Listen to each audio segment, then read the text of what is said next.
And now to a debate on Snowden, the government's response to his actions, and the programs he revealed. Daniel Ellsberg was tried under the Espionage Act after leaking the so-called Pentagon Papers, a classified report which he co-wrote as a military analyst that was critical of U.S. decision-making during the Vietnam War. The case against him was ultimately dismissed in 1973. And Michael Mukasey was Attorney General during the George W. Bush administration. Let's get on the table first what you both think about the programs that were revealed by Edward Snowden. Michael Mukasey, you've written that real damage was done by Snowden. Please explain.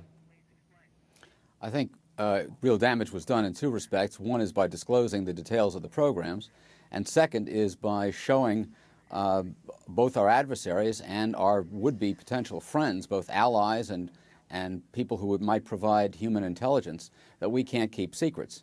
I think those two things damage us tremendously. And Daniel Ellsberg, what is your biggest concern about the NSA program? Pardon me, but listening to that just now, I have to smile at the thought that our friends will be very upset at the thought that Snowden has exposed that we were spying on them, which he has done. I must say, I think a lot of them would be envious of our capability. I think Russia and China would be envious of our capability. The NSA capability is exactly what they want in countries that aren't exactly democratic. My concern is that the very existence of this capability chills free speech in a disastrous way. I cannot see how there can be investigative reporting of the national security community when the identity, the location, the metadata, and really the contents of every communication between a journalist and every source, every journalist, every source, is known to the executive branch, especially one that has been prosecuting twice as many sources as any president before. Moreover, my even larger concern is I don't see how democracy can survive when the one branch, the executive branch, has all the personal communications of every member of Congress and every judge, every member of the judiciary, as well as the press, the fourth estate that I've just been describing.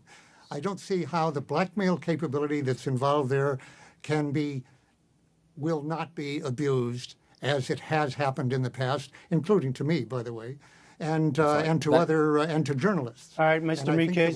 Without that freedom to investigate or bring checks and balances, we won't have a real democracy. All right, that's my concern. Let's let Mr. Mukasey respond. That is a hysterically inaccurate portrayal of what information is available to the government. What is available are two kinds of information.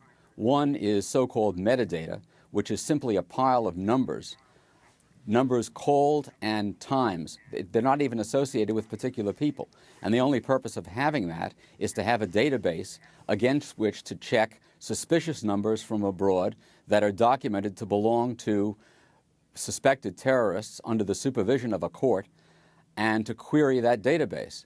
That database consists of millions and millions of numbers, that's all, and in 2012 it was queried 300 times by the 15 people who are authorized to query it. That is a microscopic amount of use, although an important amount of use. So far as surveillance conducted abroad, our friends spy on us and we spy on them. That is an open secret and has been for years. And I seriously doubt that any of them would be either surprised or actually disturbed to hear it.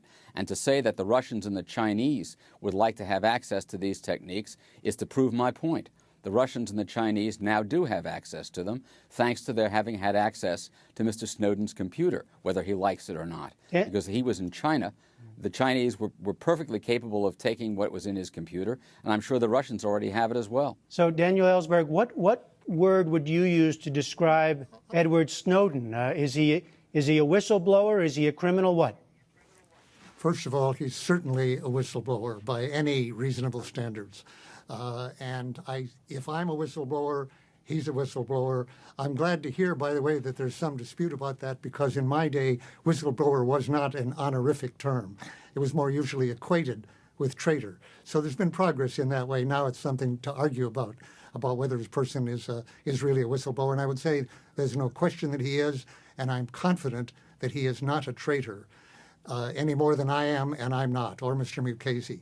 By the way, when Mr. Mukasey says that the Russians now have access to what he has, I believe actually what Mr. Snowden, Edward Snowden, has told as of today former Republican Senator Gordon Humphrey.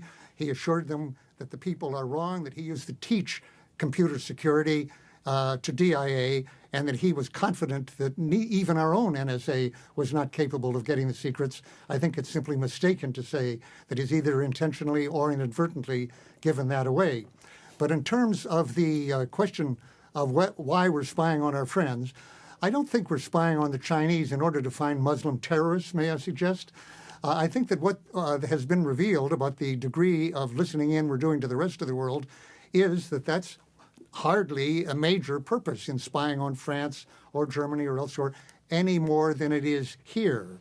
The benefit to the government, to the executive branch, it's not a benefit to us as a public of finding out, in the case of the Chinese trade negotiations, but any kind of negotiations they want, any kind of dissent. I want to say very specifically what doesn't seem to have come out.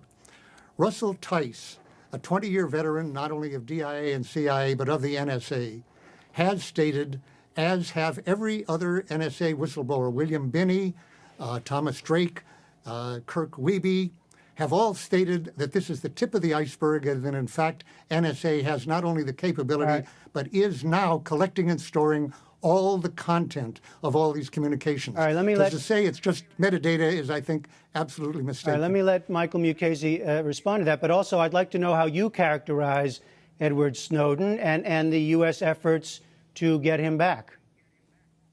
Well, I guess I join with Mr. Ellsberg in saying he's not a traitor, but only because he hasn't committed treason as defined in the Constitution. He is, however, a criminal. By his own admission, he has violated at least one, probably two, and perhaps three sections of the Espionage Act, and he ought to be sent back. So far as people the former Attorney General of the United States. Hold on, Mr. Ellsberg. I'm really disturbed by hearing a former Attorney General describe Mr. Snowden as a criminal. He is an accused. Come on. He is an accused person. He is an admitted. He is an admitted criminal. He admitted that he stole. All right, just a second, Mr. Ellsberg. You're absolutely wrong. Go ahead, You're Mr. Mukasey. wrong. Am I a criminal? Was I a traitor? You're agreeing. Mr. Ellsberg, hold on a minute, please. Let me let Mr. Mukasey respond. Nobody says you were a traitor, That's outrageous. Mr. Ellsberg. Nobody says you were a traitor. Nobody said it then. Was I a criminal? Nobody responsible Was said I it a then. criminal? Nobody says it now. You stole. I admitted everything Mr. that I Ellsberg, done. please, Mr. Ellsberg, please, have to insist that you let him respond. The fact that you admitted it doesn't make it not a crime. And you did it in a very responsible way. I will say that. The stuff that you stole was of negligible importance because the most recent stuff that you stole was no more recent than 3 years old. And you preceded your disclosures by offering it to two senators, both of whom turned you down because they didn't want to be the people to disclose it. George McGovern and William Fulbright both refused to take that stuff and disclose it. You disclosed it instead to the New York Times. All right, Mr. Ellsberg, just in our last minute, please come back to the Snowden case. What would you like to see happen? What would you like to see happen now? I'll tell you exactly.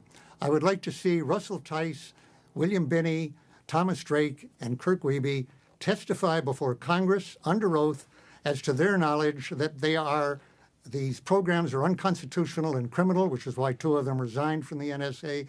They have asked to testify and they have been ignored by Congress.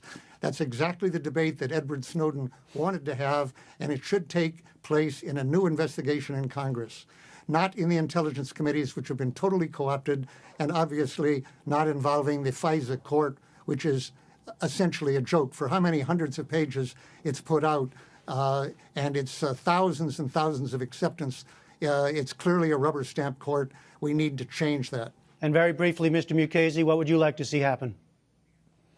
I'd like to see happen what happens in any other criminal case, that is to have Mr. Snowden sent back here and have him stand trial. And so far as congressional hearings, all this material was gathered pursuant to statutes passed by Congress under the supervision of an Article III court and at the direction of the executive. So all three branches of the government were involved in it. Michael Mukasey and Daniel Ellsberg, thank you both very much. Thank you. If you wonder what's happened to others charged with espionage over the years, our website profiles 11 other notorious leakers.